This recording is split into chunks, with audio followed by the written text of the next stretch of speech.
Hello, and welcome to tonight's episode of Myths and Stories, a Destiny 2 lore podcast. We are continuing our series on the Bray family, in particular, Clovis Bray and his kind of descent into madness on Europa, and how that leads to the creation of the Exos as we know it, and how the Exos were made. Last time we ended with Clovis having a brush with death, having, I believe it was like cardiac arrest or something where his body shut down for a period of time where he was clinically dead temporarily before he was brought back by his frames and robots and such. But during his time in this death state, he had a vision of himself, lord of a pond, and all of the citizens were aphids, and very high and mighty, I'm better than everybody kind of interpretation. And decided after he came out of it that clearly that was a vision from Clarity Control. That was a vision from God asking him to join them in their pantheon.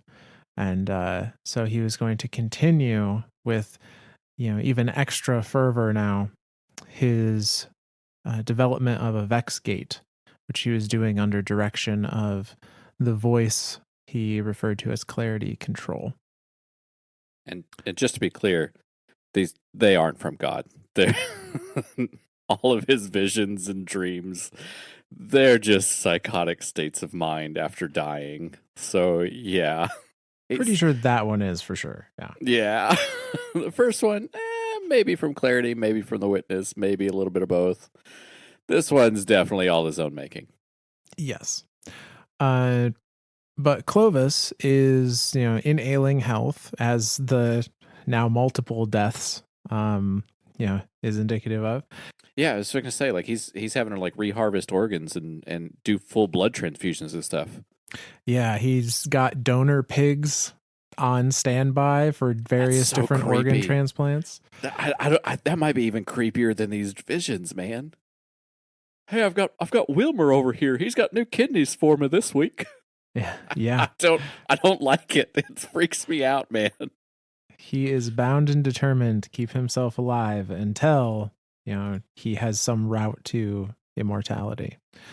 But he understands that he's on a timetable and he needs things to move quickly. He needs another willing, smart Bray mind to assist him with this.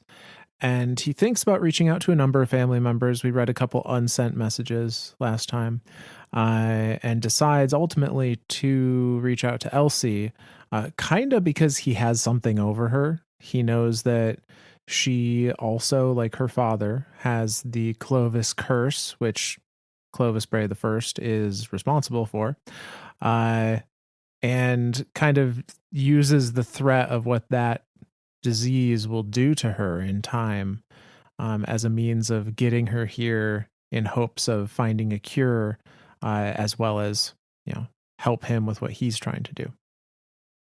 Definitely the most. I say the most capable of the Bray grandchildren. Definitely, they all have very very very smart grandchildren, and they all have their fields that their expertise is in. But I feel like Elsie. I don't want to say she's the most willing to help, but she definitely feels the most capable. At least to me, she does. That's the way I've always looked at Elsie. Is she kind of fits, and maybe this is just like we as the players know what Elsie ends up as eventually, and so maybe it's just like that. Like, oh, hindsight's 2020. Yeah, there's nobody else that could have been the perfect candidate to help him, but I just feel like she really is. Yeah, and say I don't think she's there because she's willing per se, but she is willing to find a cure for herself. And I think at the same time, like, kind of keep an eye on her crazy grandfather. I think it's more of that. Maybe one of those, like, if I can keep an eye on him to where he can't do as craziness as he thinks he can do. Yeah. But so we begin tonight diving back in to Clovis Bray's logbook, where he documented many of his kind of journal entries on Europa and through this exo process. And we start tonight with what is labeled as Section 32, which is a message to Elsie Bray as she arrives near or on Europa. So Clovis sends her a message that says, "I see that your ship is making its orbital insertion. I trust the progress on Bray Station will impress. It makes a fine mooring point, and its transmat facilities are the quickest way down to the surface. There is no luxury as fine as a good telephoretic network. It gets you to the edge of the map where the real work begins. I'll want to examine you as soon as you arrive, just to get a baseline measurement on the progress of the disease. The transmat system is unfortunately not an adequate imager. As you're well aware, transmat obeys the no cloning theorem, functioning precisely because it doesn't allow us to store or copy the information transmitted. Otherwise, there would be no need for exobodies. We could simply print healthy copies of ourselves from the transmat. Perhaps Willa will one day learn how to engramalize and duplicate the human form, But for now, I promise I won't conduct any brain scans. If we're ultimately going to transubstantiate you, we'll wait until I'm certain the exobodies are safe, and I vow to obtain your full consent. I've prepared an itinerary, starting with a review of our security and then an introduction to our captive Vex worker. I want your insight on everything related to containment and control. I know you had strong feedback about how the K1 mission was handled. You'll see that certain areas of our facility are off limits. They are under my personal authority, and I keep them sequestered for everyone's safety. I know you'll be curious anyway. I won't condescend to give you instructions you won't obey, but know that your attempts to penetrate those areas will not succeed. Welcome. We have so much to do." And that's the end of that message. I got a couple things for this one. First and foremost, I want to take an engram to Rahul and have him decrypt it, and out pops a person. If that ever happens, I'm running the fuck away. I'm scared. The ultimate prank for Rahul. I don't. What is this? And Rahul's just like, I don't know, man. That's what it decrypted as. Sucks to suck, bro. You go there hoping for like Starfire Protocol or Nezarec Sin or Sun Bracers. Like, nope, you're a father now. You're a father now. Good luck. Good luck in life. No, I now I'm so hung up on this idea of decrypting an engram into a human. Every other thought has left my mind. Oh man. Well, clearly he's lying to her, like, or at least I feel like he is lying to her about A, not doing a brain scan, B, areas that are off limits that are just for him, and they don't contain anything bad. Well, yeah, bullshit. Yeah, obviously he's hiding stuff there. It's his own private facility, all that jazz. So yeah, it's yeah. The map thing, that's what it was. I like that he referenced back to that map idea, right? Like he talks about how, like, and we talked about this before too, where like maps are finite and they have exact edges, and he wants to go in the spaces beyond the edges. And so like her landing here is like getting to the edge of the map, and it's like now we start to explore those edges beyond the borders, the uncharted space. And I like that he has that. He as insane as he is, he's very consistent. I'll give him that. He is that. Yes. Yeah, and interesting that he's like, I won't condescend by telling you what not to do, as he writes out an entirely condescending message. Right. Uh, That's. I mean, that's. He's. It's whatever. yeah. Whatever. I mean, Elsie knows what she's in for, so. Oh, absolutely, 100%. But that brings us to the next entry. This is some time has passed, presumably. The Vex Gate has been finished and completed. Bye, Bob. And you know I've been doing that now too. You know I've been going through like every Vex goblin and going, "Are you Bob? No? Okay, you can die." But so yeah, this gate is built, and they've only got one thing left to do, and that's explore it.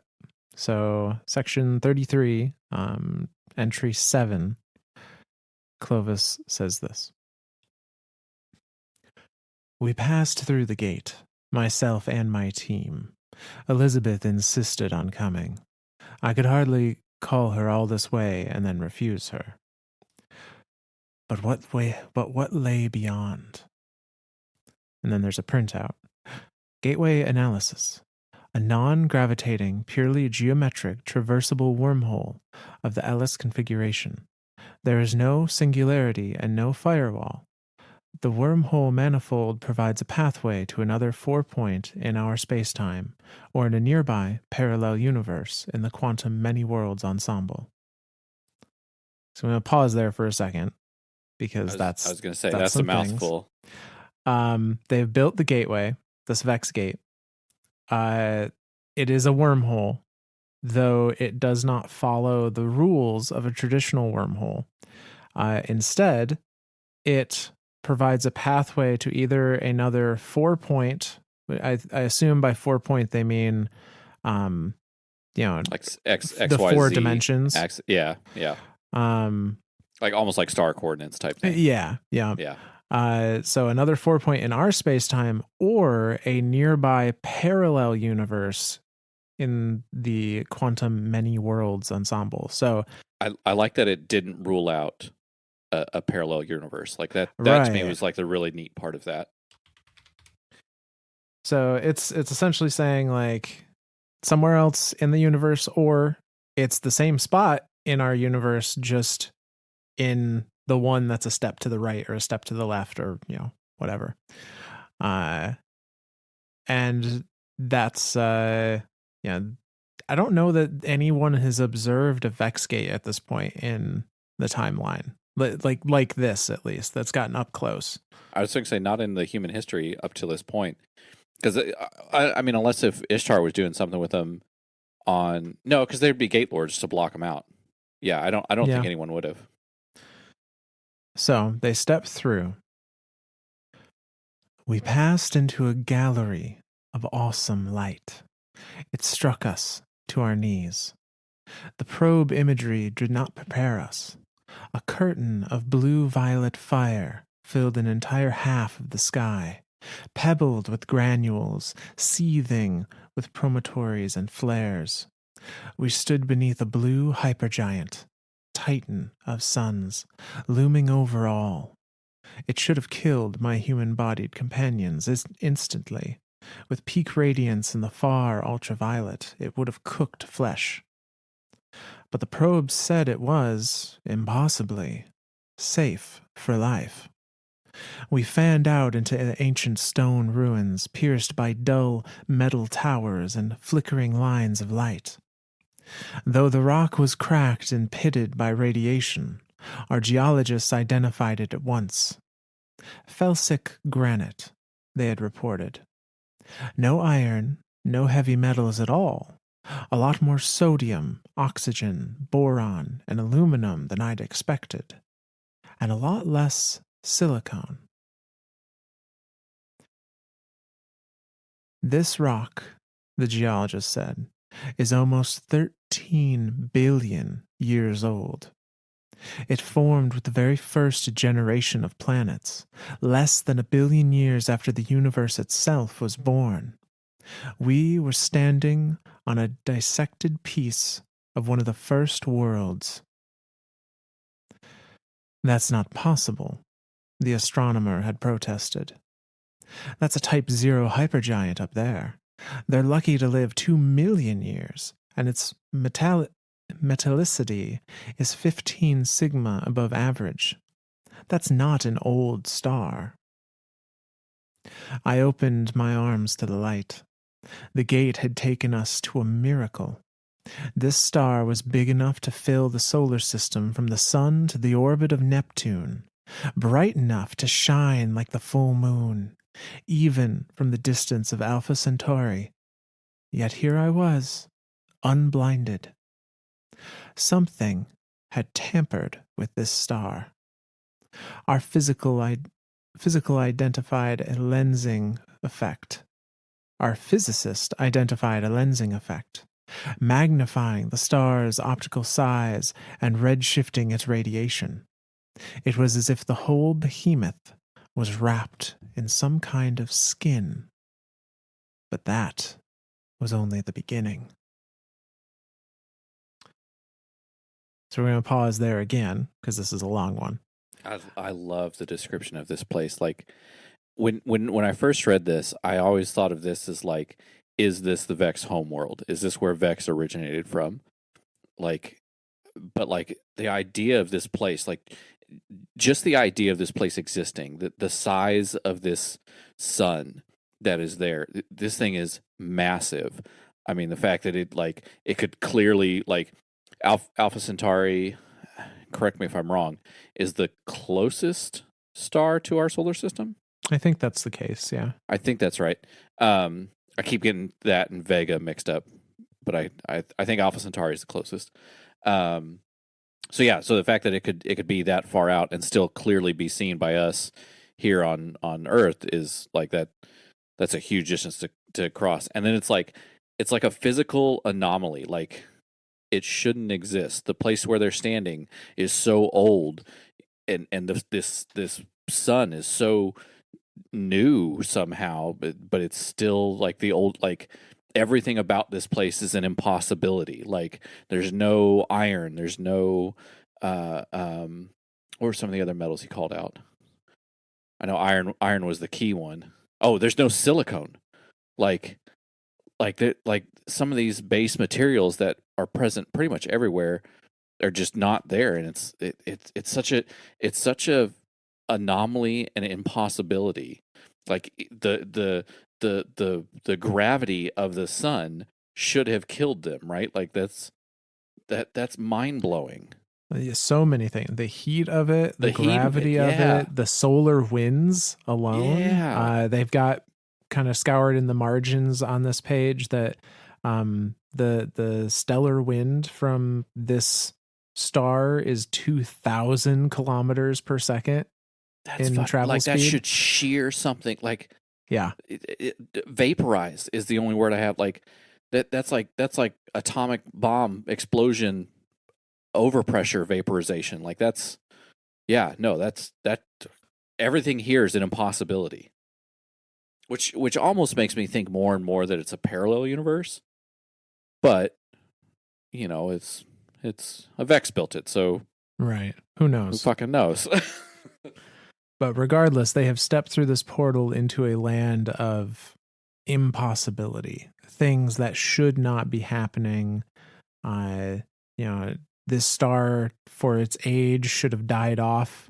It shouldn't look or produce nearly the amount of energy it does, and yet it is. They shouldn't be able to survive it, yet they are. So this is definitely a place of, I don't know if I would go so far as to say paracausality, but like things are beyond anything they understand or expected. So we're going to continue this entry. And Clovis goes on to say, our instruments identified glints of brighter light against the sunfire. They were orbiting mirror clusters, gathering the star's radiation and focusing it back, burning wounds in the photosphere. These solar stigmata hemorrhaged endless flares, geysers of energy and precious metals. Above those cutting mirrors, rings encircled the star like gharial wires, These were particle accelerators, generating blades of electromagnetic force that stabbed down into the star's skin, through photosphere and tectoline toward the core.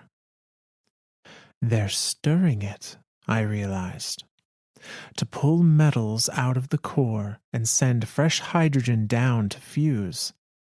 Is it possible that they've... And they had. They had refueled the star. They were stoking it. Enormous portals dumped streams of hydrogen into the giant, replenishing its mass and fusion power. At this obscene size and brightness, this star should have gone supernova in less than 2 million years. It would take a single photon to crawl from the core to the surface. But with careful refueling, that supernova could be averted. This giant might have been here since the dawn of stellar time. Perhaps this star had begun as some metal-poor population 2 dwarf, surrounded by meager rocky planets.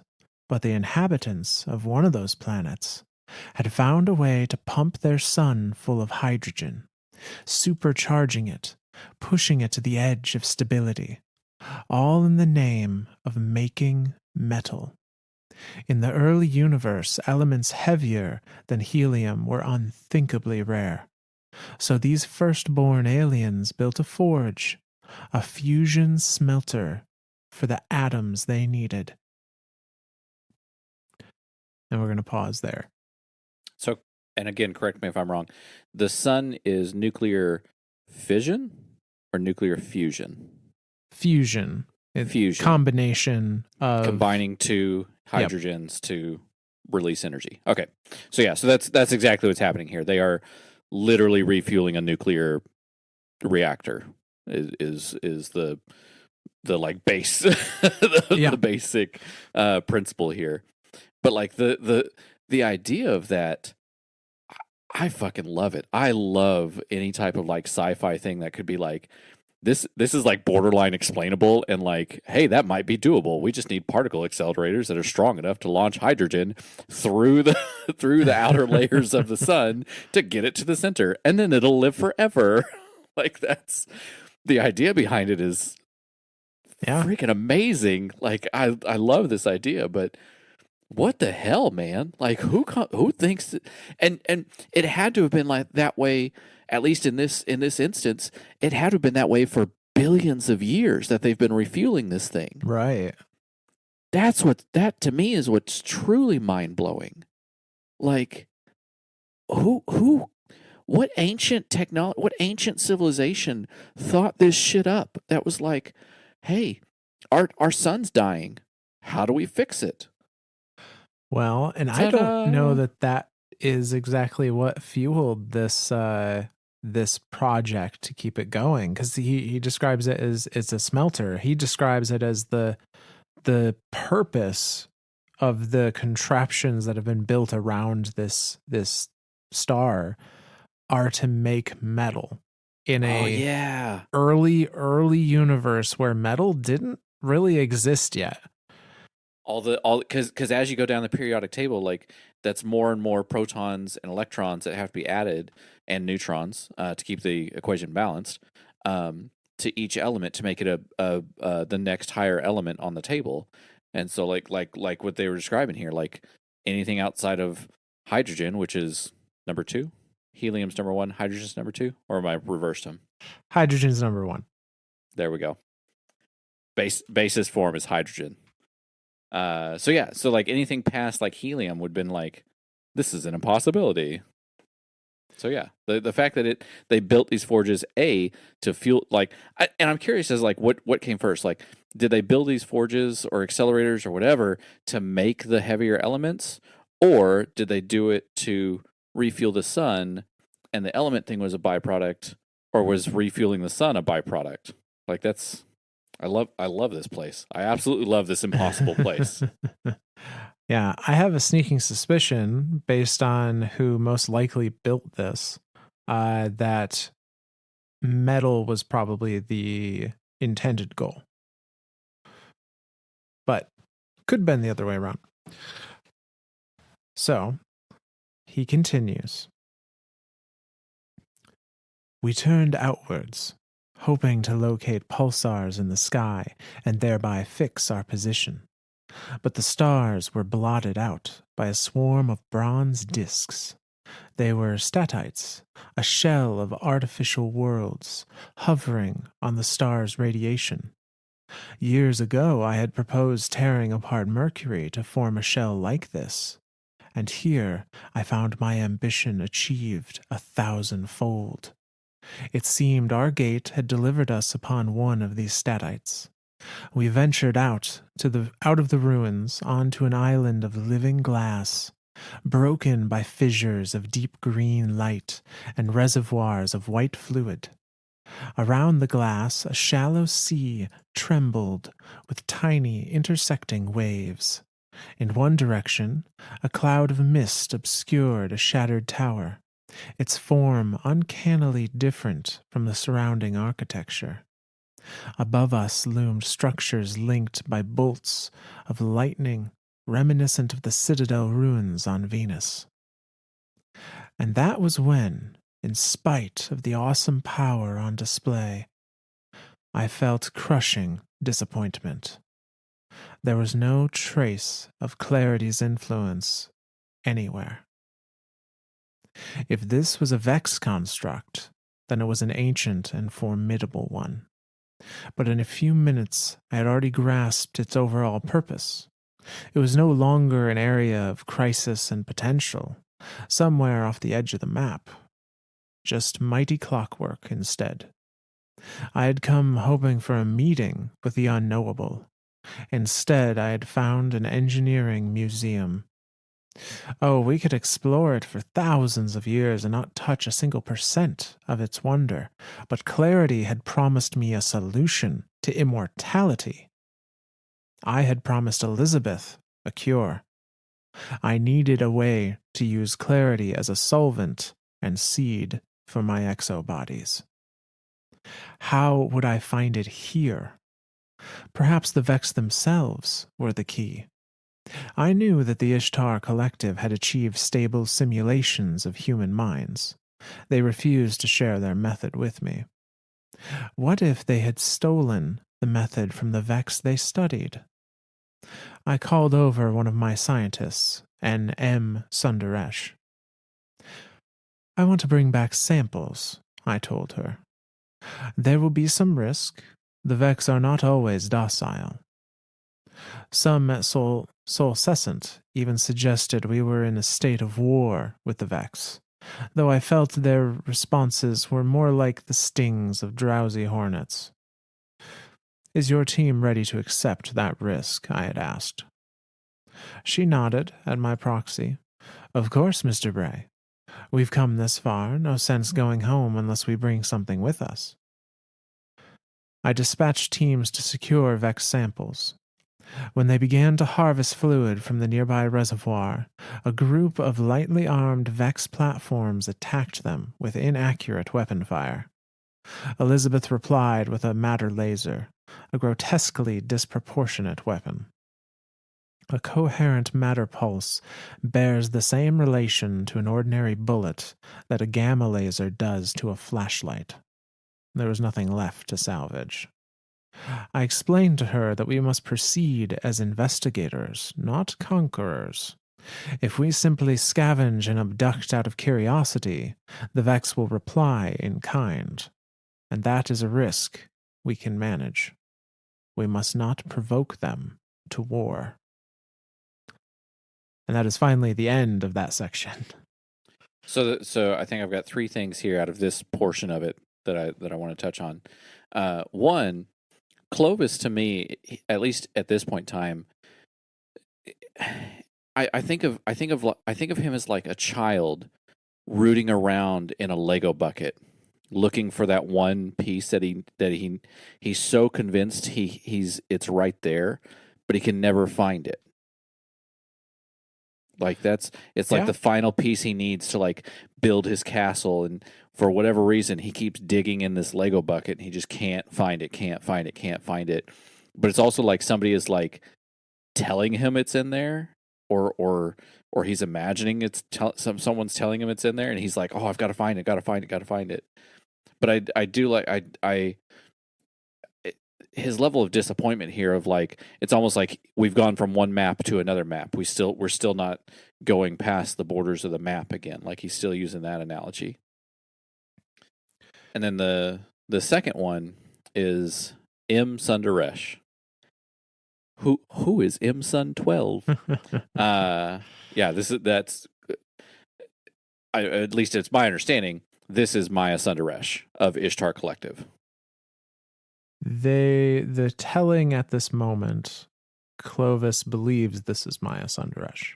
I was going to say that's yeah, good can of worms to place in front of everyone and not open, but let it sit there and people will think about it. So yeah. I'm gonna open the can just a little bit. How dare you? How dare you open this can? So I'm not gonna explain who this M. Sundaresh is, who this Maya Sundaresh is. However, I will say, and you'll, to keep the timeline straight, and this will come up during our discussions on Rasputin. Well, and actually we did discuss it a little bit with the AI work that was done between Maya Sundaresh and Clovis Bray with our Spire the Watcher video. Yep. Where she was like, you can take your protocol and you can go to hell. Yeah, she was not terribly impressed with Clovis's use of the AI that she and his company had been developing together, and she submitted her resignation, and it was one of those like, you can't fire me, I quit scenarios. Well, and if memory serves me correctly, her exact wording were, you can go fuck yourself. yeah that was prior to this escapade. Yeah. So it should be drawing some question marks about like, why is she here, and why does Clovis in this entry seem to not give her any significance? He's just like, I called one of my researchers who happened to be named Maya Sundaresh. Yeah. So that will come up. That will be explained, but just keep an ear out. But yeah, so there are Vex here. This is not a completely barren place. No, there are Vex here. They atomized a few of them, or Elsie did. But I think that's what I was trying to lead back to from earlier. The whole Vex homeworld thing, like, is this the Vex homeworld? I don't know. It's very hard to say, and again, because we don't know, did they just go to a different point in the universe, in our universe, or did they go to a parallel universe where things could be very different? What if that's our sun? Right, like what if it's our sun and that's what happens to it? If this other series of events happens, kind of thing. Like if the Vex had manifested in our solar system instead of like single-celled organisms, is this what would happen? That was my whole idea with like the whole like the multiverse thing, right? Like they didn't rule that idea out, so this could be another. They could be looking at our sun right now. They could still be in the solar system, but they don't have any way to quantify it right now. Yeah. So hard to say if this is like a homeworld or something else. Certainly seems to be one of the oldest places that Vex have been recorded. For whatever that's worth. The glass is like that. Obviously, that made me think of Vault of Glass, but like, there's no way they're inside Vault of Glass right now. I don't think so. There's nothing else to suggest that to me. But the Vex have used similar glass structures in multiple different areas of their buildings, so I wouldn't be surprised if there's similarities at the very least. So that brings us to his next entry, which is a note on Vex fluid. And at the very top of this one, there's a little scrawled note. Says specimen report, volume of fluid recovered from Vex reservoir located on a statite hovering above the Forge star. Colloquially referred to as Vex mind fluid or Vex milk. So they harvested some radiolaria. He goes on to write, informatic exchange with any Vex substrate has proven hazardous. The Ishtar collective data Elizabeth has analyzed warns against risks ranging from physical infection by Vex cytostructures to transmission of substrate-free synatic replicators, malignant onsomims, and viral somatic signifiers. A particular nuisance to have Vex ideas suddenly assigned to basic concepts in your mind. You want to think about an apple, and instead your brain chokes on gauge contrast gouge. Not sure what that's referring to. I have therefore proceeded under solescent, wildfire, hex-tempered, and brain-stain protocols. Vex milk is non-Newtonian, highly conductive, and non-compressible. Its viscosity and surface tension are variable. It can form a resistant membrane or climb the walls of a container like a superfluid. I have even observed the milk store kinetic energy in zero viscosity vortices, essentially liquid flywheels. One must be careful when stirring it, lest it retain the motion for some future escape. Chemically, the Vex milk is an alkaline solution of dense salt in water. The salts range from sodium and calcium to lead and even, in barely detectable amounts, plutonium. Not good to drink. Suspended in this solution are cells of silicoid structure, 100 to 200 micrometers in size. Their shapes are heterogeneous but also geometric, reminiscent of Earth's radiolarian protozoa. Many have needle-like pseudopods, which transform between stiff spines and modal whips in the basis of some physioelectric response.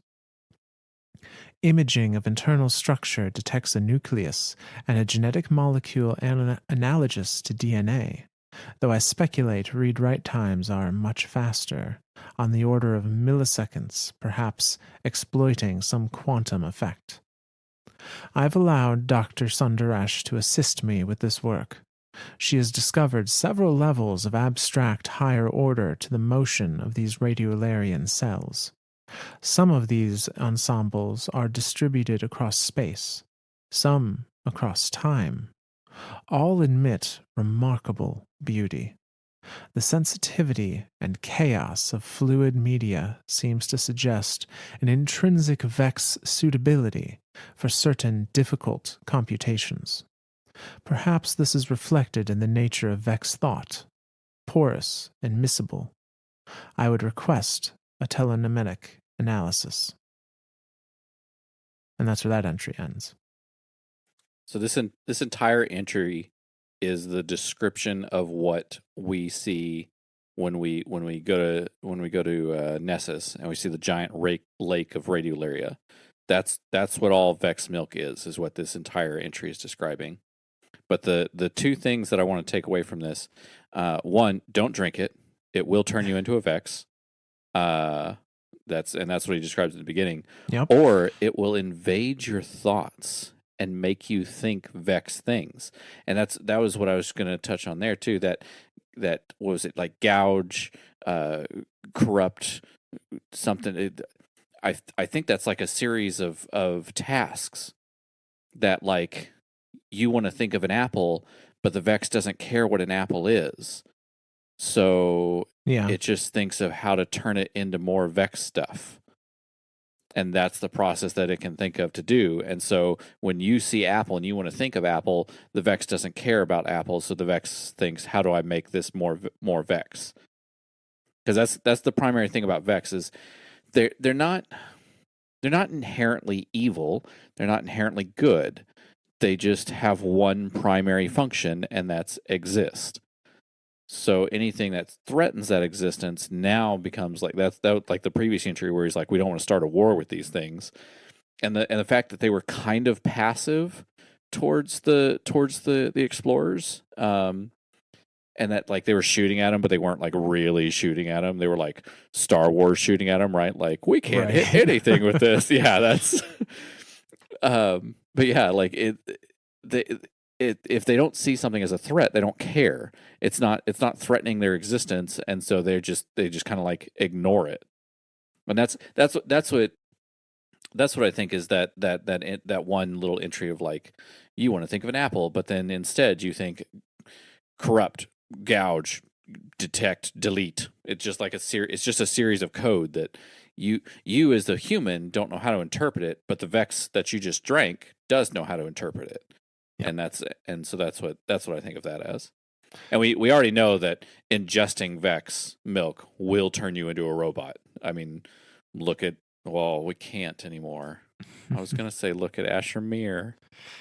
Once upon a time, Asher Mir was a sad in-game example. I mean, he's still out there somewhere in some form. He is assistant. But the other thing I want to focus on here is what the Vex actually are. What is in this Vex fluid, this alkaline solution. It's it's salt and or a salt solution, salt water essentially. But that salt water also contains little single cell silicone based organisms. Everything in our known universe is carbon based. Carbon is the building block. I didn't even make that connection. I thought about the little single cell, but you're right. Holy shit. So these things aren't even built on the same, chemical building blocks as everything else we know currently. There's certainly many theories out there about organisms that could be like, I think methane based is one of them, and in this case, silicone based. If it's silicone based, they're like mini transistors. Exactly, which is probably why it's so easy for them to share instructions and thoughts, quote unquote, to each other. And the other thing that is really unique about them is that they have a nucleus and they have a genetic version of DNA. They have a silicone version of DNA, but it's as if it's DNA if DNA was a quantum computer. Yeah. Like the amount of processing power in each of those tiny little single cell things is more than any computer on our planet. He talks about how like just a single one of these, the read write speed alone on a single one of these organisms is like 10 times more powerful than an entire room of computers that would exist at that time. Like that's, man, I don't know why, like it's all starting to like click now, right? Like it's like every little thing, like the connection of like, oh, this is silicon. Wait, transistors are made of silicon. Oh, transistors exist in microprocessors. Oh my God, transistors exist everywhere. Oh my God, this is how they can compute. Oh my God, they're doing it at tiny levels. Oh my God, and it's quantum too. Oh my God, this is how we get to quantum computing. That's literally that was the train of thought in my brain from, hey, there's silicon-based life forms to, oh my God, quantum computing. But it's kind of incredible to think about. I mean, like, he compares their so in very broad terms, the human body, the human brain is the most efficient, fast computer, quote unquote, in existence today. No matter what we have created at a technological level, nothing has the ability to process the sheer amount of information that our brain can process in a given time frame. Quantum computing is so powerful that if and when quantum computers are ever cracked, which may happen in the very near future, Fingers it crossed. will immediately make every other form of computation that we know of obsolete by thousands, thousandfold. It will be It's that much faster. it's literally like your cell phone compared to a Turing machine.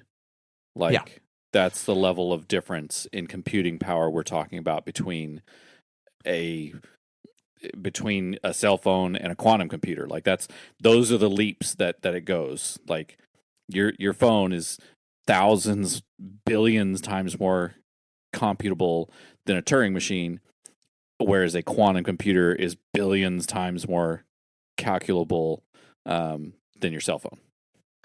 And so, with that in mind, to kind of build that scale of reference, quantum computer, arguably the fastest computer in existence, even beyond the human mind. And every single one of these little microscopic silicone cells has that quantum computing, and they can all talk to each other. And that is how the Vex are able to... that's computer networking. That's... yeah, it's an organic computer network. An organic quantum computer network. Yeah. Dude. My brain's getting fried right now. Like just thinking of the sheer computing power. I mean, this makes Watson look like a TI-83. Yeah. Yeah. This is oh my God. Okay. Continue. So, my mind's just melted just then.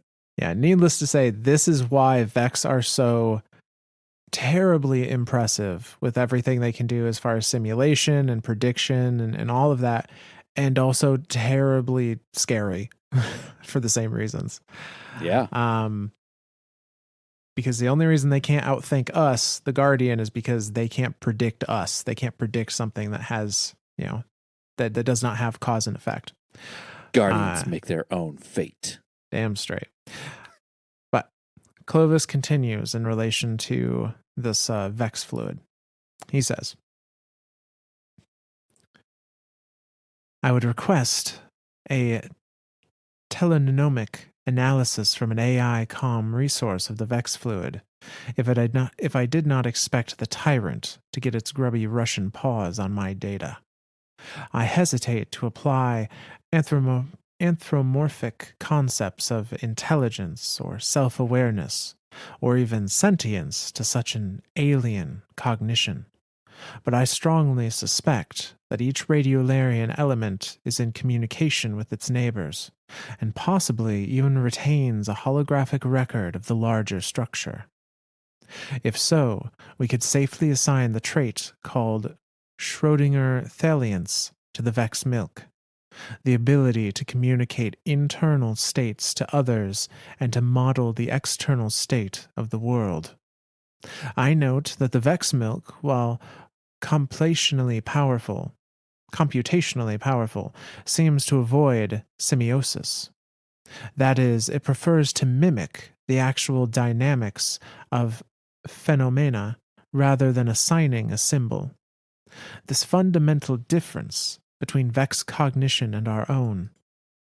We encode inputs as symbols, manipulate the symbols according to some set of logical rules, and produce an output.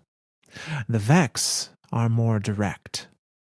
Burn them, they will extinguish the fire, not because they possess a symbolic knowledge of fire and its properties, but because their structure is so suited to adaptation and survival that the heat of the fire directly becomes the response required to snuff it out. Rather than encoding symbols, they generate self-sustaining, self-correcting patterns, which, like the suspension of a bridge flexing under strain, can accept destructive input and produce reparatory output. When we are infected by Vex, as the Ishtar data warns against, I suspect that we are simply experiencing Vex patterns jumping from one substrate to another, recruiting our own brains and bodies as media for their spread. It is not hostility, it is simply their way of interacting with the universe. And it is that transmutation, that migration to another substrate, not is that transmutation not what I seek here on Europa? Perhaps clarity has been very generous indeed.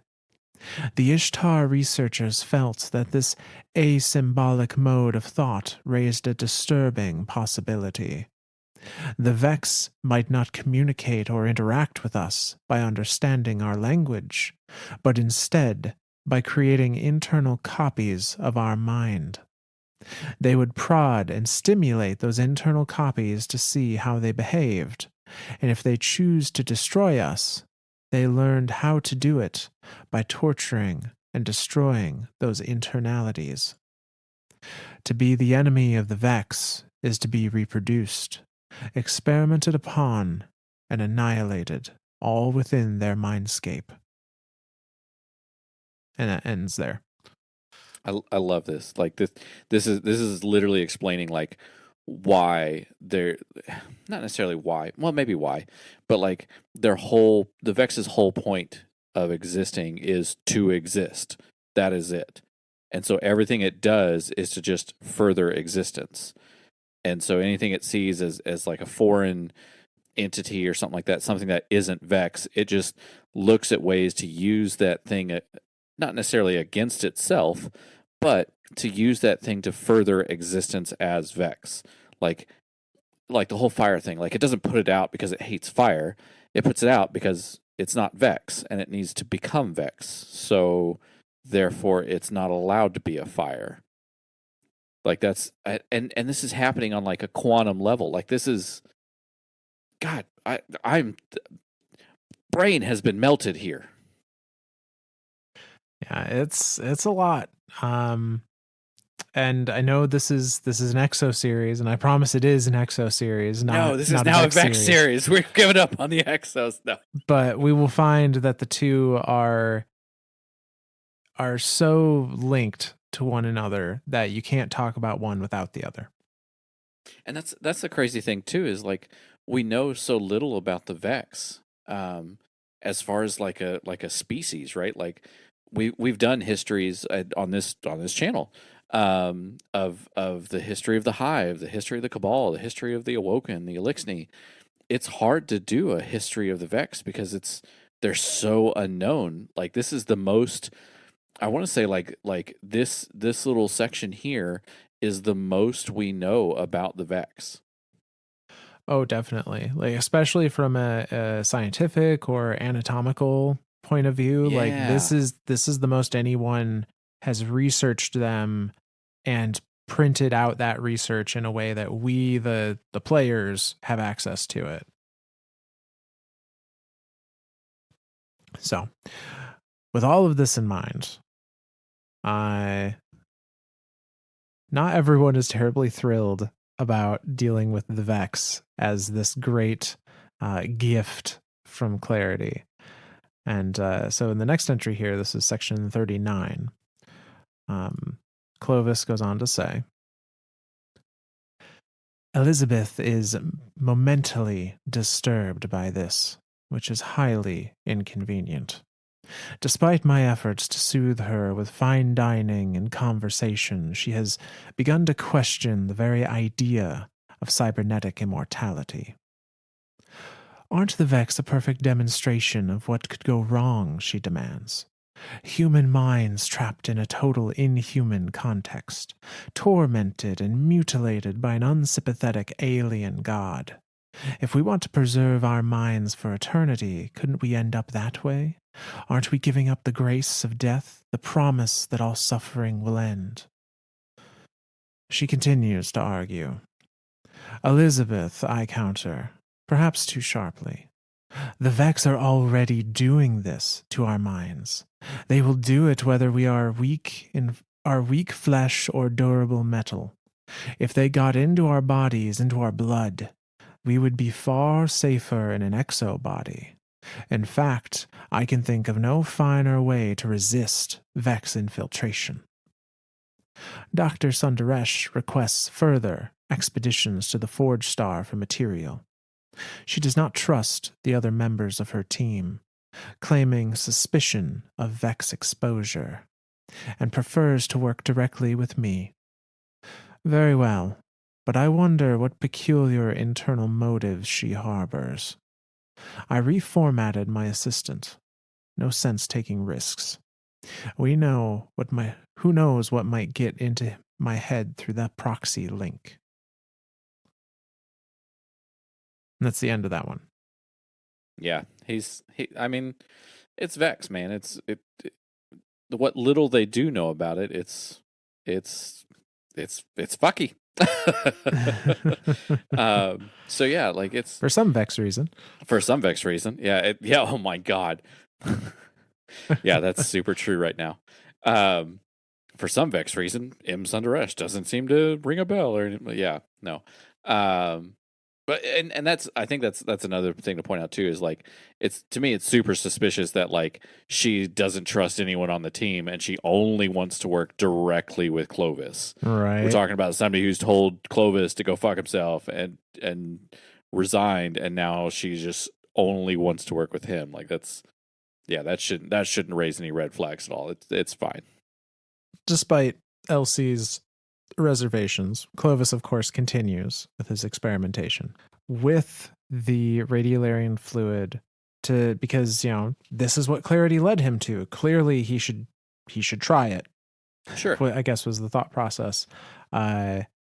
We have records of the initial experiments that Clovis did with this radiolarian fluid. For science. For science, yeah. And godhood. And so we're going to read through the kind of outcome of a lot of these. And so he starts out, this is from the Bray Lab record book, which came with Beyond Light. I was going to say, is this the end game one? That like when you went and found the exos throughout the world, you got a lore entry? I believe that was what this was from, yeah. And these all take place in the Deep Stone Crypt because that's where all of his exo experimentation was happening. And actually, for those, now that I'm thinking of it, for those that aren't aware, the Vex gate that he used to go to this place and collect the Vex fluid and whatnot, that is the Vex gate at the end of the Glassway strike. That is the same gate. I love that that's included in that strike. I love when they can tie all this stuff together and you can have a physical, well, I guess it's a digital representation since it's in a video game, but you can have a physical, like our Guardian can go somewhere and be like, hey, this is what Clovis built. This is how he got to Vex. This is the whole thing is this. And yeah, I love that when the lore connects with stuff. I like it. Yeah. No, it's great. Especially when they put it into something like a strike or whatnot. But so the very first test was on test subject 142. Or excuse me, this was test number 142. And the location was the Deep Stone Crypt. Would Clovis give his test subjects names? No, they're just numbers. That's so lame. Yeah. He's such an asshole. So presiding over this test is Clovis Bray and Dr. J. Wong, and patient number 1 is how that's referred to. The test is radiolarian fluid ingestion, and the log of it. Clovis, how does it taste? Patient. Metallic. Coarse. Something else? Does it feel digestible? It feels nourishing. It's cool. I can feel it making its way through me. This is encouraging. No immediate effects. No, Wait. What is it? Talk to us. It feels like it's attacking my stomach. Patient vomits. Sir, his heart rate is spiking and his pressure is dropping. Damn it, he's losing fluids at an alarming rate. Exciting, isn't it? What's going to happen? He's going to die, sir. That's what's going to happen. Fine, fine. Send in the medic units. I'm not sure if that's safe. We don't know if it's contagious. It could be airborne. And how else are we going to find out? We'll send in the medic units. And that's the end of that translog. Science is squishy, and I don't like it. Sorry, biology is squishy, and I don't like it. Yeah. So I with this entry, I was always curious, like, how much did he drink? Did Clovis like hand him like a shot glass and was like, well, bottoms up, or did he like hand him like an 8-ounce mug and was like, hey, drink this? Now when I think of like medical stuff, right? Like if you've ever had to go get a CAT scan, they hand you 32 ounces of this chalky shit, and you've got to drink all of it. I'm not drinking 32 ounces of Vex milk. Screw that. Yeah, no, thank you. Especially if it's salt water. Essentially, that's what I'm saying. Like, I've been to the ocean. That shit tastes. It's horrible. Yeah, no, thank you. So with that experiment failing, Clovis moves on to the next idea of how to introduce radiolarian. And this is test number 167. So there's been a few in between. And this is radiolarian fluid injection. And this is Clovis, Jay Wong, and patient number 2. The log reads, that's twice now. Direct consumption and direct injection yield similar results. Airborne has been disproven, but direct contact with the fluid still produces corruption. I wish you wouldn't call it that. It's not corruption, it's reprogramming. I'd like to bring Helga into these sessions. She has an engineer's mind. She'll find the workarounds we need. Slimmer units, stronger materials, alternate power sources. I would advise against that. The pursuit of science isn't always her top priority. When she sees what we're seeing, the precipice of a new age, she'll fall in line. I like working without jurisdiction. Wasn't that point of us coming out here? With her track record, it will only be a matter of time before the Human Ethics Organization come down on us. And when did I ask for your opinion on this? Send in the cleanup crew and prep the next patient. Sir, his arm is transforming. Would you look at that? It appears to be replacing cells on an individual level. Can it be contained? Is there a way to stop the spread? We can amputate, but at this rate I doubt we'd be fast enough. Perhaps exposure to clarity would slow it down? We need to control this, study the arm. If he is going to die anyway, maybe we just amputate and pair the arm with another patient. But we don't currently have any other... Oh. Wouldn't you like to have a shiny new arm? Don't you want to be stronger, invulnerable? Don't act so surprised. You know what we're working towards. That's the end of that log. Fuck this. This guy is... Hey, drinking it killed him. What happens if we directly put it in his bloodstream? What the hell?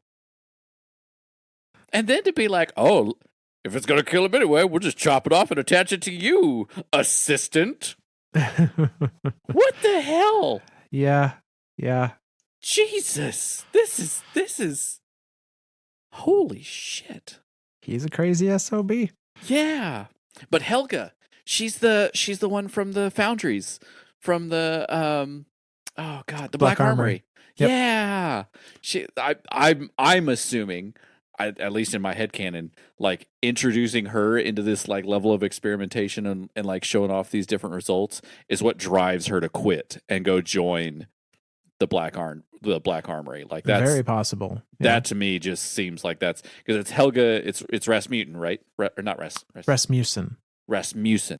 But yeah, I feel like this, like having her introduced to this is what drives her away completely, and is like no, because that's the whole thing with the Black Army is like they directly wanted to do something different than Clovis Bray. Like they hated the Clovis Bray, and we're like, no, this Black Army, this is these forges, this is the way to go.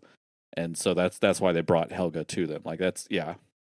I feel like this is the event or not this specific event, but having her come into Clovis's fold is what and seeing this is what drives her away. And she's like, nah, fuck that. I'm not dealing with this shit either.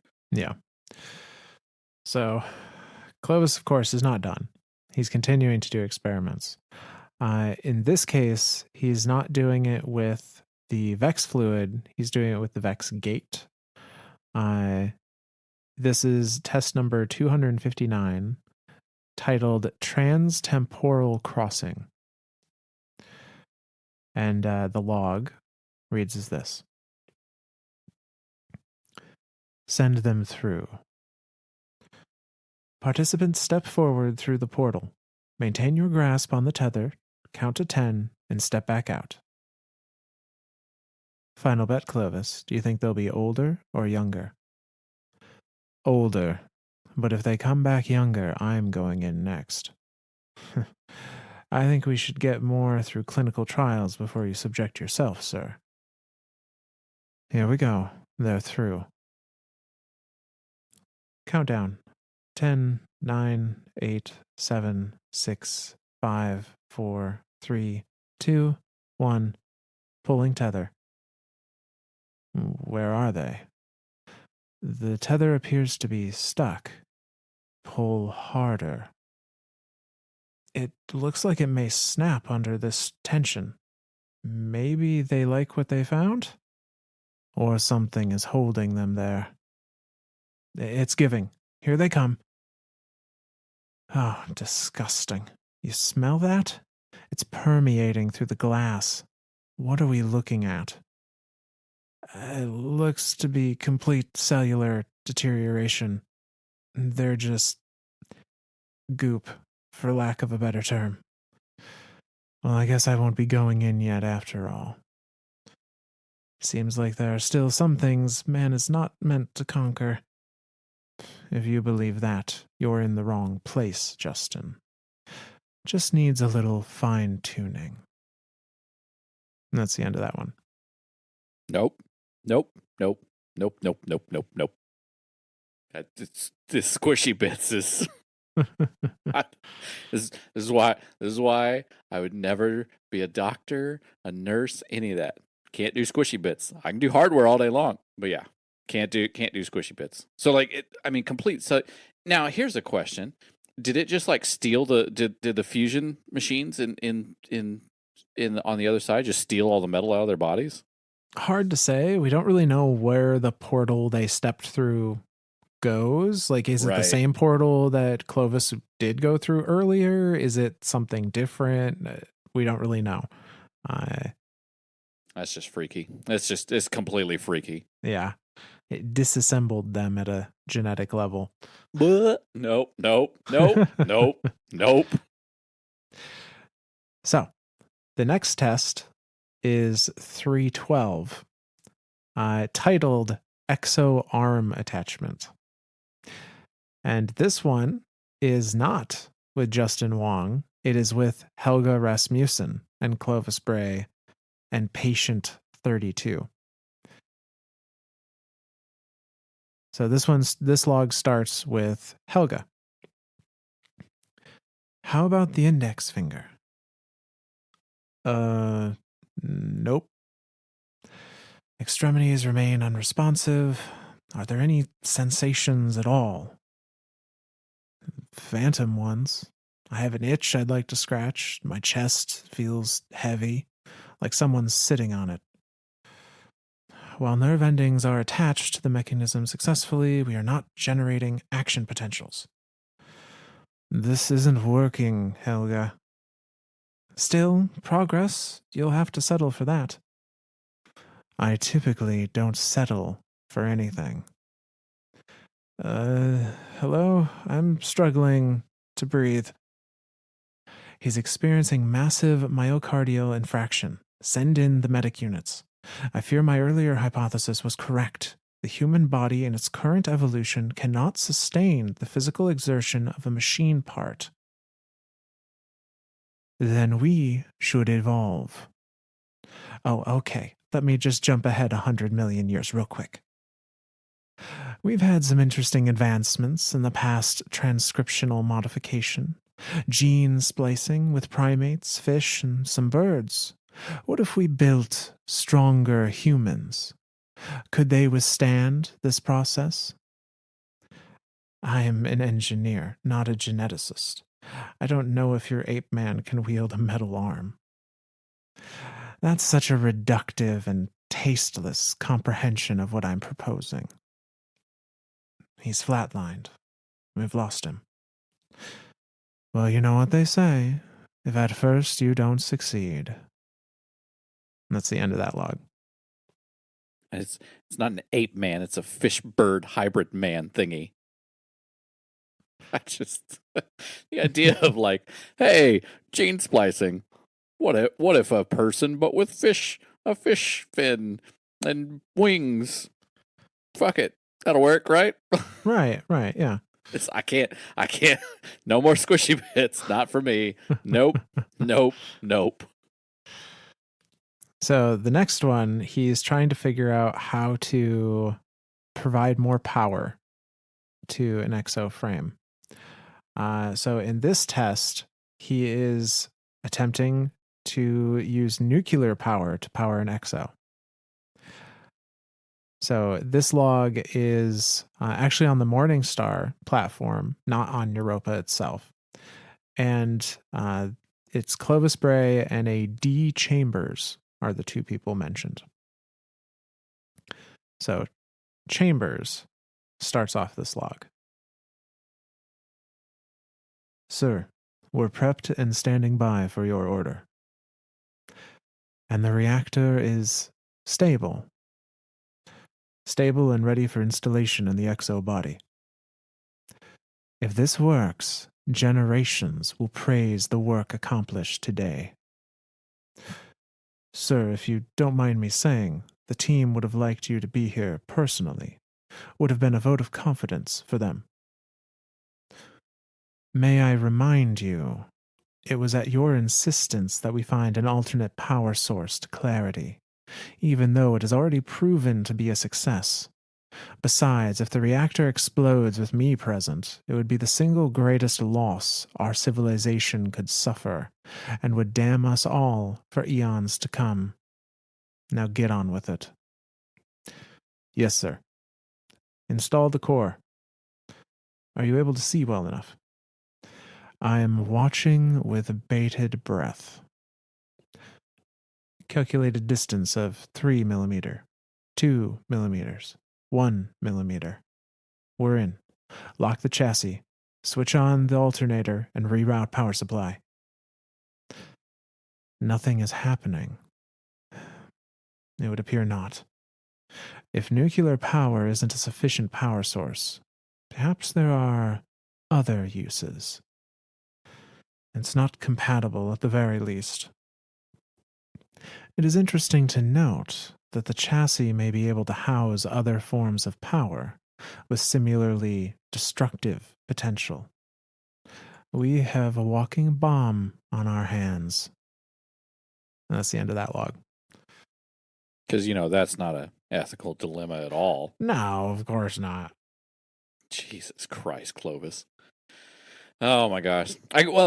This entry brings up something that I guess we've never even thought of or talked about yet in this series. We've been so focused on like how do we get the mind to work inside of an exo body, we've never really thought of power requirements. Like, I mean, any type of anything, any type of device that needs to be able to move and do things on its own, especially an electrically powered one, needs some sort of power source. Like, yeah, why not go with nuclear? That'll work. Only has to refuel every. And what happens if the body runs out of juice? Does the brain shut down? I mean, presumably. Yeah, I don't know. So there's a number of other experiments that I'm not going to go through and read every single one because spoilers, they all fail in some horrific way. Oh God, not more squishy bits. But I am going to read one of these that I think is rather interesting, considering the power source that exos run on, and kind of the implication knowing what we know now. So this is test number 512, which I think is the latest test in the series, and is presumably after clarity control and the Vex radiolaria have been discovered to be the perfect solution. And it appears to have granted at least one test subject something a little extra. So this is with Clovis and Jay Wong again, and a EXO 98. This log goes like this. Are we ready to introduce our EXO marionette to the future? Energy transfers initiated. I love that sound, the sound of progress. We're at 15%. Look at his hand, magnificent. The ice is concentrated at the palm, now at 20%. Imagine the look on Abram's face if he walked in now. The man has no vision. I don't trust people like that. Agreed. Threshold at 25%. Now would be optimal. Let's see what he can do. Try to focus the energy into a controlled burst. There's a loud hum and blast and sounds of impact. It went right through the wall. I'll pop the champagne. We're at 30% now. Should we stop? No, keep going. We can have him chill the champagne for us. Passing 35, the ice appears to be spreading up his arm. I think we should pull back. Keep going. Another round of ice blasts. A loud hum, and the humming intensifies. I said blast, damn it. Shoot a blast now. Sir, the ice is permeating throughout his body now. He's turning into an icicle. He's unresponsive, killing the feed. Is he still alive? He's frozen solid. It's possible he'll still be operational. Incredible. We forge ahead under strict lock and key. I want this under my control, no matter the cost. And that's the end of that log. R&D science always leads to weaponization. Yeah. I find it very interesting that this is weaponization of ice. Yeah. And knowing that clarity equals dark. That's what I'm saying. Like, is this the first instance of stasis? I have a feeling it may be. That's crazy. Stasis before even paracausality. Because the Traveler still hasn't gone dark. Like, this is still that's another thing to keep in mind too. This is all still happening during the Golden Age. Like, this is all pre-collapse these events are happening. So to see essentially stasis oh my God, that makes stasis the first paracausal ability in this soul system. Well, I guess the Traveler itself is kind of a paracausality in itself. So. But definitely the first darkness, definitely the first use of stasis, I feel like. Oh, yeah, for sure. And that brings us to entry 8, section 40, where he says this. Eureka! The Vex radiolarian fluid is obviously too virulent for use in exomines, but if exposed to clarity, the Vex patterns break down, and the fluid takes on some of the properties of clarity itself, namely its reductive effect. Introducing a tiny aliquot of this refiled clarity into an exomind solves the loop and billboard and crash cycle, as far as I can tell, permanently. The combination of Vex fluid and clarity is the key to cybernetic immortality. So, gonna pause there. I was going to say, there you have it. Every exo in existence is made up of Vex milk and darkness. Yep. Which really sucks because my warlock's a Vex. Or not a Vex. Well, now he is. Well, now he is, yeah. Am I Bob? Oh my God, am I Bob? Oh no. Oh shit. Existential Bob.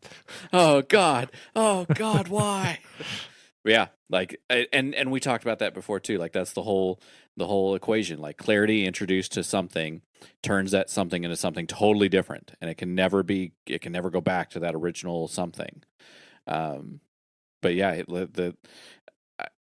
I feel like it's interesting to me, like, that he came to this conclusion. It feels kind of out of place, but it also feels correct, right? Like, to come up with the mathematical equation of clarity plus A equals B, but then to never to have this Vex build this gate for him to go through the gate and show up and be like, oh, this place sucks, whatever, and then to go home and to not, like, revisit that idea until now, and then go, oh shit, bring clarity to it, put clarity with it, and make clarity turn it into something else. See what that does. And then now that he's done that, it appears that it has solved this billboarding issue. It keeps the Vex mind, or the exo mind, busy enough with, for lack of a better term, subroutines to keep it from just getting caught in a loop. Yeah. So, having made this grand discovery through his experimentation that clarity plus radiolaria plus Vex milk equals the key to making exos work. It gets around the billboarding issues. That was the other thing too. It also solves the power requirement. Yes. That to me was mind blowing. Like, you don't even need the nuclear. The clarity plus the Vex milk will also power this thing. That's mind blowing to me. Yeah, it's interesting to think of darkness, I guess, or maybe it comes from the radiolaria, I'm not sure, but something is producing energy pretty much endlessly. Yeah. Which brings a whole lot of questions about exos that have been raised by ghosts into guardians, because, like, they've revived something that is Vex / darkness in a body with a human conscious. There's a lot there. There's absolutely a lot. And now I question my own existence as an exo warlock. Well, you're welcome.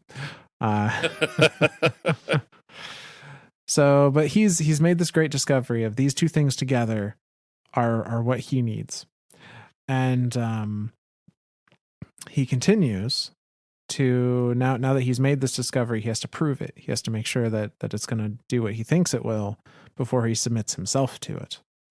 And so in his next log entry here, or his next journal entry, we're back at the log book now. Clovis goes on to say this. I uploaded a connection from my library into an exo-body head treated with the clarity and Vex preparation. A full destructive scan of an aging Georgian volunteer, one Mr. A.D.A. I. Zook. I think he believes he is in a nightmare. Fear not, Mr. Zook, I would never mistreat the beginning of something so wonderful. You will be the first of many. They shall march out to this European laboratory and sweep away every infirmity, every disease, every loss, until all humanity rests in the loving premise of my exo-bodies, and all the future will look to me in humble gratitude. The problem, of course, is that we are going to require more Vex fluid. His next entry is a message to Elsie Bray. I've finished my workup on your exam data. I'm sorry, Elizabeth. The disease has already activated. There are defective prions in your spinal fluid, which means they are replicating throughout your brain. Without treatment, you have 15 months. If we fought the prions with aggressive cytomachine injections, immunosuppressants, and the gene therapy, you could last 5 or 6 years. We could even alter your sensorum to knock you out and emulate sleep. That might give you enough quality of life to conduct some final research and say your goodbyes. I know that I have been a cruel and domineering grandfather. You and your sisters have speculated that I intentionally sabotaged your father's genome so that he would never cultivate me without my help. That doesn't bother me. Actually, I wish I'd thought of it myself. To force my own beloved progeny to either achieve synthetic immortality or die in an agony, now that would be commitment to greatness. But I never wanted to hurt my grandchildren. Grandkids have always been my favorite. Do you remember in that old Clovis Bray contract I showed to you? We want your grandchildren. My collaborations keep the rights to their inventions, but Braytech would own the unexpected combinations of those inventions. Grandchildren are unexpected creations, the wonderful knock-on consequences of reproduction. We have children, rather than making clones of ourselves, because the exploration of possibility lets us find new ways to survive a changing universe. If the 52-card playing deck has never been shuffled the same way twice in the entire history of the universe, imagine how many possible grandchildren I could have produced. And out of all of these possibilities, I got you, the finest of them all. I owe you the salvation I couldn't give your father. Please consider making a terminal scan and decanting your mind into an immortal exo body. I myself plan to do so soon. And that is the end of the message. Wow. The thought of introducing death to be like, join me or die. That's. Yeah. I mean, that's Clovis. Yeah. Well, and it's not even necessarily like join me or die. It's here's exactly how much time you have left.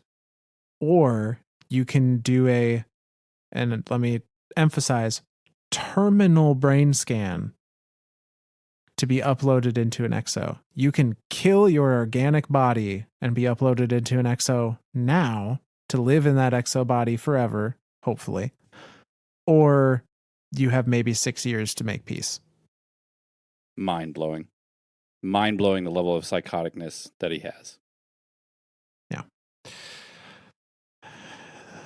And Elsie responds with a much shorter message. But her message to him states, I don't trust you. You made the same promises to Father, didn't you? I wouldn't put myself in one of your human form torture dolls until you can prove it's safe. And even then, I don't know. I don't know if I want to be part of your Luca dream. Stop trying to get that rhubarb compote recipe right. You serve it at every dinner, waiting for me to say it's just like Grandma made it. It's pathetic. And you wonder why I'd rather eat with the crew. And that's the end of her response back. However... Pretty blatant fuck you. However, I think it's worth noting, she did not send it. She wrote it and then deleted it. Presumably it was recovered. Clovis saw it, even if she never sent it, because it's in his logbook. But she never actually ended up sending that response to him. Now we get to section 43, entry number 9 in the logbook. And Clovis is ready to go forward. He's like, I've got all the pieces I need. Start printing exos, essentially. And so this section reads like this. The infrastructure is in place. We are now in limited exobody production.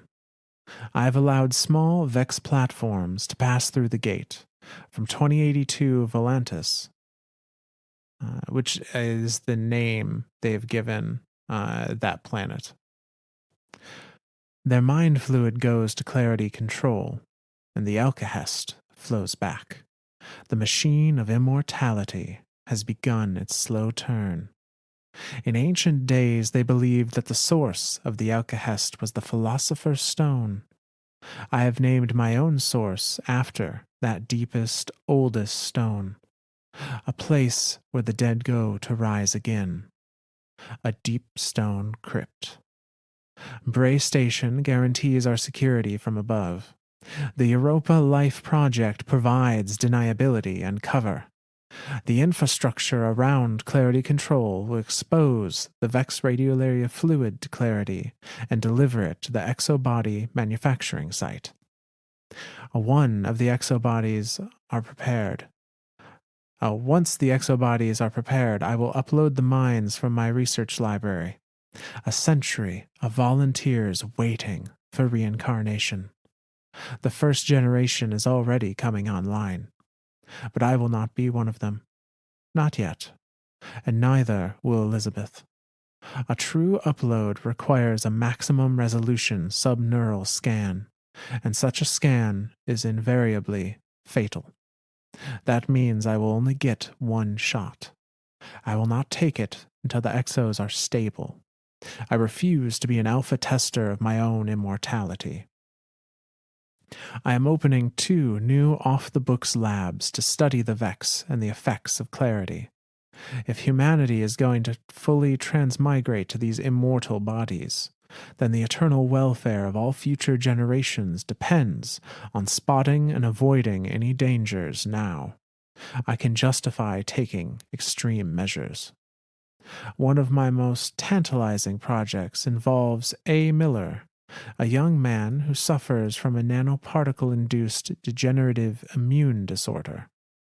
I have been testing radical new imaging techniques on Mr. Miller, hoping to secure a non-destructive scan that still meets the requirements for a full-faith upload. Unfortunately, Mr. Miller's dosage of various fixing compounds and imaging radiation is approaching the limits of clinical toxicity. Despite blood and CSF washes, I fear his tumors will escape our control. I am curious about the therapeutic potential of the Vex fluid. I plan to obtain his informed consent for a human trial. M. Sundaresh comes and goes at odd hours. Her behavior is erratic. Yesterday she discussed the possibility that we would be eternal collaborators in exobodies, and I believe she even flirted with me. An hour later she was as cold as the ice outside, and put up her hand to silence me whenever I spoke. An hour after that she glowed with joy as she went on and on about her dear wife. And then she wept. I'm not sure whether to blame my confusion on my own conception of women, or on Maya Sundaresh's racing mind. I cannot tolerate such volatility, and I would dismiss her instantly except that her supervision seems key to the successful entrapment of the Vex we need. She has a knack for it. I have ordered a new hero of organ-growing pigs. I plan to be here a while. Elizabeth will not commit to a scan. I fear she will die in some accident, and I will lose her forever. That's the end of that log. I mean, I guess he's not totally heartless towards Elizabeth, at least. Well, she's his test subject. Like, yeah, 100%. He wants to see it work on another Yeah. Bray and work Specifically perfectly. says he's not going to be the alpha test for this. Right. Like she is family. She's as close as he can get to himself. Yep. He wants to see it work. Yeah. He wants to see it work on her and her, her mind to be completely intact and like, yeah. He cares. Heavy quotation marks. Oh. Yeah. Yeah. He cares about his science experiment, but he needs more pigs. Right. He needs more pigs. He's got to grow more organs. Yeah. But the other kind of interesting entry here is about Maya Sundaresh. Yeah. Like all of these actions she's taking, or like all of the personality stuff that's happening here, it's crazy sporadic. Yeah, she's like cycling through different personalities, different emotions, presenting him with different stimuli to maybe gauge his response to her actions. Yeah. For reasons that we will discover later on.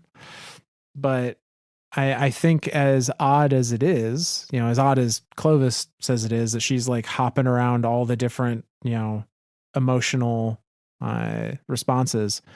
I think it's a very calculated choice by M. Sundaresh, or this M. Sundaresh. That will make sense once we know a little more about her. Yep. Can of worms gets deeper, doesn't it? Oh, it always does. That is where we are going to end things for tonight, and we will pick back up with the what is discovered as exo bodies start reaching production. All right. Well, let's start off with shoutouts. What do we got? Yeah, so we've got one shout out tonight that we're going to bring some attention to. This comes to us from our Twitter page. It is from a Thomas Fisher III.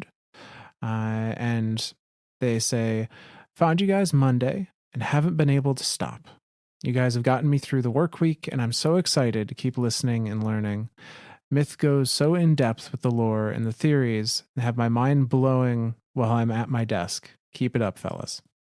Yeah. So thank you. He is definitely the theorist between the two of us. He Myth has all the better ideas and theories. Every once in a while I'll hit one every once in a while, but no, and Myth always says this too.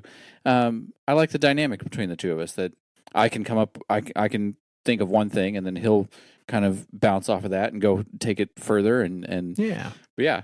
Well, thank you for finding us and listening to us. You're not the only one to have stopped working and listened to us. Though we don't encourage it, we definitely appreciate it. We're definitely happy that we're more exciting than your average workday. But yeah, thank you. Yeah.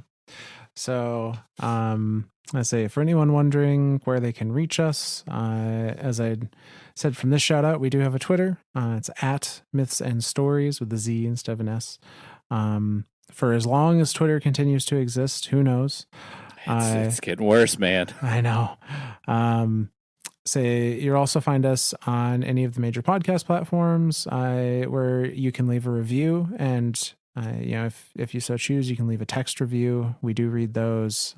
We tend to pull shout outs from there as well. So if you're interested, leave us something there. Rate us what you think we're worth, and you may hear yourself on a future episode.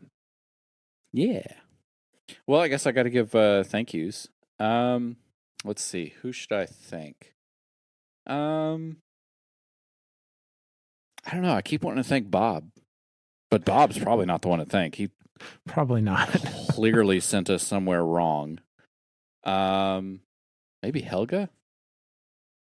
Yeah, I could thank Helga. She joined long enough to be the engineer that was on the case, but not long enough to cut arms off of people and put them on somebody else. So thanks, Helga, for being our moral compass. Yeah. or at least our Yeah. ethical compass. I don't know what the difference between the two would be. Well, regardless, she didn't stick around long, and I can't say I blame her. Exactly. All right. So this is a little bit of a shorter episode, but you got anything else, Smith? No, I think that's it. We're going to be continuing our story of the EXO for our at least our next episode, maybe two, maybe more, and then we'll start getting into some of the other areas of Bray Tech. So just keep an ear out for that. Yay! All right. Well, I guess if that's it, from all of us lore daddies to all of you guardians out there, we'll see you next time.